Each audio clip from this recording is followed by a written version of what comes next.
Hi అండి. ఇదిగోనండి బాబు, ఏదో మా టిఫిన్ బండి అయిపోయిన తర్వాత కాస్త కోస్తా మిగిలిన పిండిలు అన్నీ ఉంటాయి కదండి.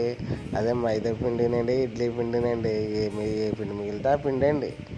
సాయంత్రం అండి కొద్దిగా ఈవినింగ్ స్నాక్స్ కింద పిల్లలకండి చిట్టు చిట్టు చల్ల పునుకులు, అదేనండి బజ్జీలు వేస్తుందండి మా ఆవిడ. పిల్లలకి స్నాక్స్ కావాలంటేనండి రోజు బయట తిండి, ఆ తిండి ఈ తిండి, చాలా చిల్లర తిండిలు అన్నీ తినేస్తారండి మా పిల్లలు. అలా కాదని చెప్పేసి పిండి మిగిలిందండి, మైదా పిండి, అదేనండి బజ్జీల పిండి వేస్తారు కదా, వాటితోటి చిట్టు చిట్టు పునుకుల కింద, చల్ల పునుకుల కింద కొనుక్కుని బజ్జీలు బొండాల కింద వేసేస్తుందండి మా ఆవిడ. అదేనండి వేసేసిన తర్వాత పిల్లలు పెడుతుందండి. అందులోకి కొత్తిమీర చట్నీ చేసిందండి. అబ్బా, కాంబినేషన్ భలేగా ఉందండి, సూపర్గా ఉందండి బాబు.